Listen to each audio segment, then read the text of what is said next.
Welcome to a new video. While I make a lot of portraits, this time I made a bit of a change and decided to use ink instead of my usual paint. I started off with a 14 by 17 piece of Bristol paper and then did a light sketch just to figure out how big I wanted the portrait to be and that it was centered and in the same space that wouldn't be covered by the frame I planned to put this drawing in once I was done. With the light sketch out of the way, I began refining it, focusing on bigger blocks of shadows rather than any details quite yet. I either drew out a shape to mark the shadows or did quick hatching lines. All the pencil portions of this drawing was done with just a regular lead pencil. Although I have actual artist pencils, a lead pencil is just so convenient. Then with a kneaded eraser, I lightly picked up those lines and started refining some more, which is what I'm doing here. This time focusing more on doing cross-hatching and hatching to bring the portrait to life. Although my initial plan was to use just ink, pencil is a great way to build up very soft gradients. There are a few ways to go about hatching, and I have a tutorial in which I explain my process of shading with ink, but to go over the basics, I decided to do straight lines rather than contour lines. That being said, angling straight lines on top of each other is just as capable as creating a dimensional shape as contour lines that curve with an object's supposed shape. And when it came to shading with the pencil, I wasn't worried about getting the darker values, rather just building up a foundation for the ink that would come later on. And with the up close shots, you can see a little bit more of what that looks like.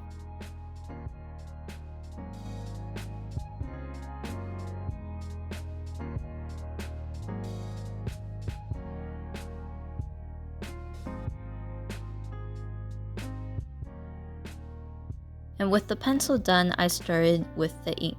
I used the 03 micron for this bit. For the hair, I didn't really use any pencil except to mark off the little areas where I wanted there to be highlights, so I knew which areas to avoid placing down some ink. I started by creating lines going in one direction, keeping them somewhat close together for the appearance of darker hair.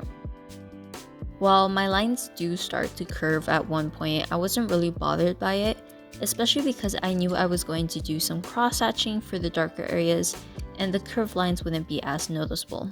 When it comes to cross-hatching larger areas, I like to start in one direction before layering more lines on top, going the opposite direction. Another thing I'm keeping in mind is the amount of pressure I'm putting on the pen. I find it better to start off with a light pressure and build up when needed.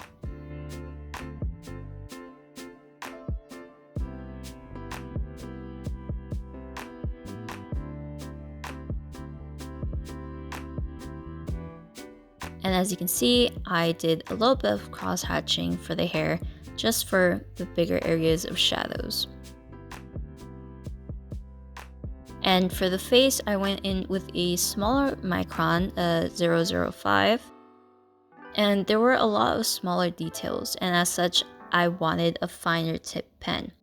And I also find that having a finer tip has a bit more softness and a better chance for me to capture a bigger range of values. When doing hatching or cross-hatching on the face, I do try to keep in mind the planes of the face, to think about what angle of line makes more sense or feels more visually appealing, like the shadows on the right side of the face, being slightly angled downwards rather than straight across or up and down. The first layer or two of ink is also what I call my scratchy layer. I hardly put any pressure on the paper. It's much more like scratching the surface and leaving the tiniest bit of ink behind. While ink may not be erasable, these faint traces of ink are very forgiving if mistakes do happen.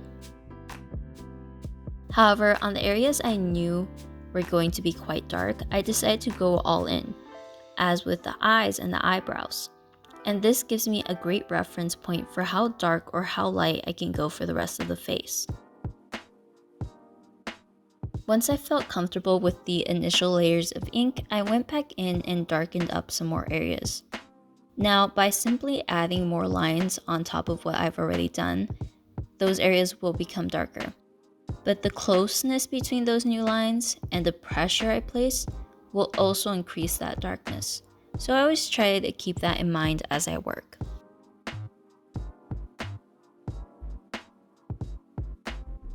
And the same thing that I did on the face, I continued on to the rest of the body, creating light lines before eventually building them up to be much darker where needed.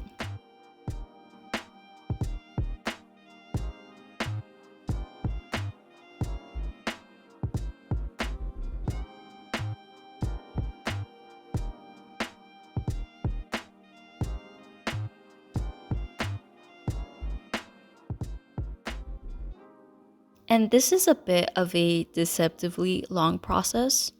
In terms of shading the face and the body, it took over an hour, which I did shorten down for the sake of the video. So if you're trying something like this at home and feel a bit discouraged with how long you take, just remember that art takes time and people work at their own pace.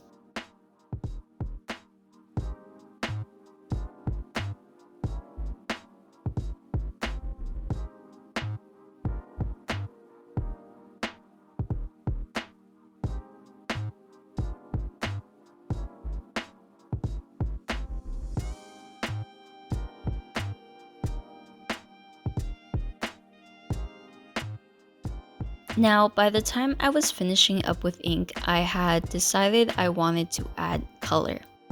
After some color tests, I decided to go in with color pencils first, and then add in watercolor at the very end. For the color pencils, I used Prismacolors in Crimson Red, Dark Brown, Violet, Black, and Tuscan Red. I wanted the dress to look velvety, and to do that, I focused brighter colors at the edge of the dress and darker, cooler colors in the center. I started off with the Crimson Red as my base, doing a light layer for the entire dress, and then focused that color some more on the edges of the dress where I wanted the red to be more prominent.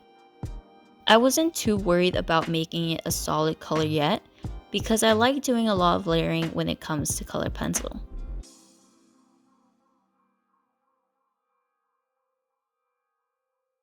After finishing up with the Crimson Red, I went in with the Tuscan Red next, which is a bit darker and slightly brownish. And I used that for the center and largest portion of the dress.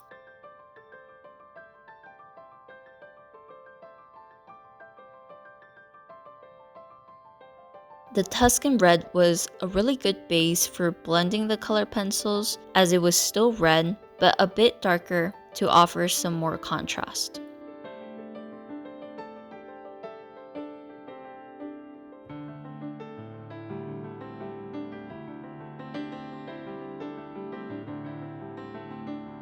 Next up, I started using the dark brown to indicate where I wanted some of the stronger shadows, and I just kept building the colors up, alternating between the violet, brown, and red to build up the color I wanted.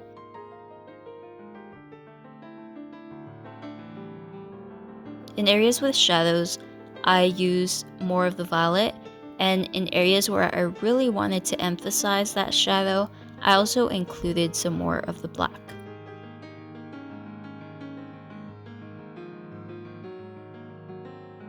And using Tuscan Red, I essentially joined all those colors together, especially towards the end, to get a solid color and have less of the white paper show through. And in the highlights of the dress, I went back in with the Crimson Red to keep the color vibrant. Now with the color pencil done, I went in with watercolor.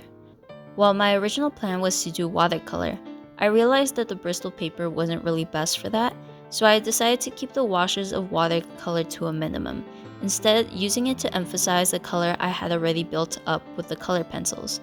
I used a few different paints for this. On the edges of the dress, where I wanted the red to be the most vibrant, I used in the alizarin crimson, and in the center of the dress, I used a watercolor from Shin Han in the shade Bordeaux, which is a cooler red and a little bit darker, which made it a great color for the center of the dress. And in areas where I wanted to emphasize the shadow a bit more, I added in the teeniest bit of blue to that shade of Bordeaux.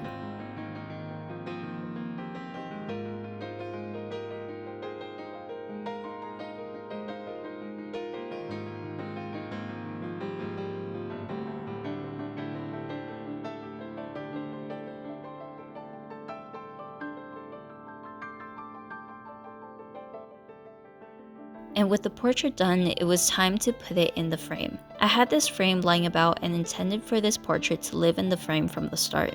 I double checked that the drawing was centered in the smaller cardboard frame, and because there was a print previously there was a bit of a glue residue, so I just pushed it down and then secured it with some tape, although that might be an archival nightmare.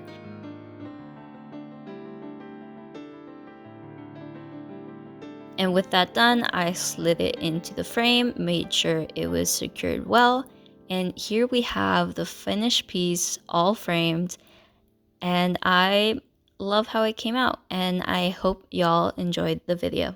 Bye!